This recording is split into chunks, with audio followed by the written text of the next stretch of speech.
Welcome to Outlook's show on the International Women's Day. And today we have with us Mr. Fredericwidell, who's the Vice President and Head of South Asia Oriflame and Managing Director India of the company. And we are talking to Oriflame because it is a beauty brand which is very pertinent to a lot of women. When you talk about beauty and all that, and especially when it comes to women, a lot of experts and many people say that, that kind of gives you that confidence, that self-assurance. And do you think Oriflame is playing a part in that? Absolutely. And I think products is one thing. You look good, you feel good. And you feel good, you get self-confidence many times. And we are not talking about looking like the models on the catwalk. We are talking about your personal feel for yourself. Everybody can be beautiful. It's really and truly in the eyes of the beholder. It's boring, and it's been said many times, but it's also very true. When it comes to our business of creating entrepreneurs, I've been with Oriflame for nearly 15 years now, and in very, very many different countries around the world. And I think we see this transformation happening all the time. For instance, a housewife joins our business and she attends the trainings that we conduct, and we can help her slowly but surely get into how do you start a small business, what do you need to do, and 3-4 years later she's making her own money, she becomes much less dependent, and by becoming less dependent she becomes more empowered. And I think that's where I feel very proud that Oriflame really and truly helps in this regards.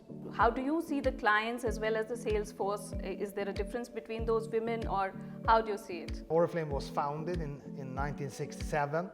One of the core principles of the business plan was to offer an entrepreneurial platform for anybody. Since we have predominantly female products, we saw a large influx of women. And that is something that has been ongoing for the past 55 years. And when you look at Oriflame, we try perhaps our approach that we would like to have is that, hey, we want to hire the best person. If it is a woman or a man, we don't care. The best person suited for that position should be hired.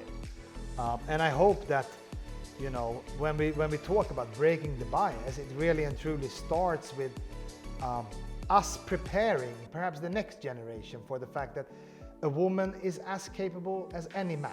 Absolutely. In any type of position, be it government, private sector, defense, anything. And that's where we need to break the bias. So what has been your learnings from Oriflame? You have spent a considerable time with the company. My personal learning is quite obvious because I come from Sweden, and today probably one of the most equal societies on earth.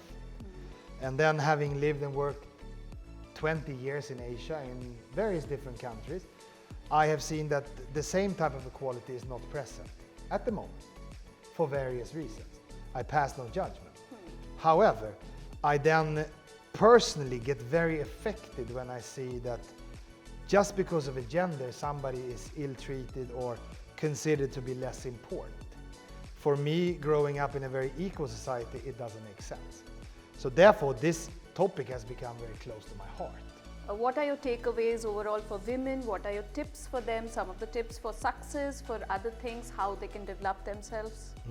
My sincere advice is don't care too much about what other people think about you. Do what you want to do. It is your life. It is not the life of your parents. It is not the life of your husband. It's your life.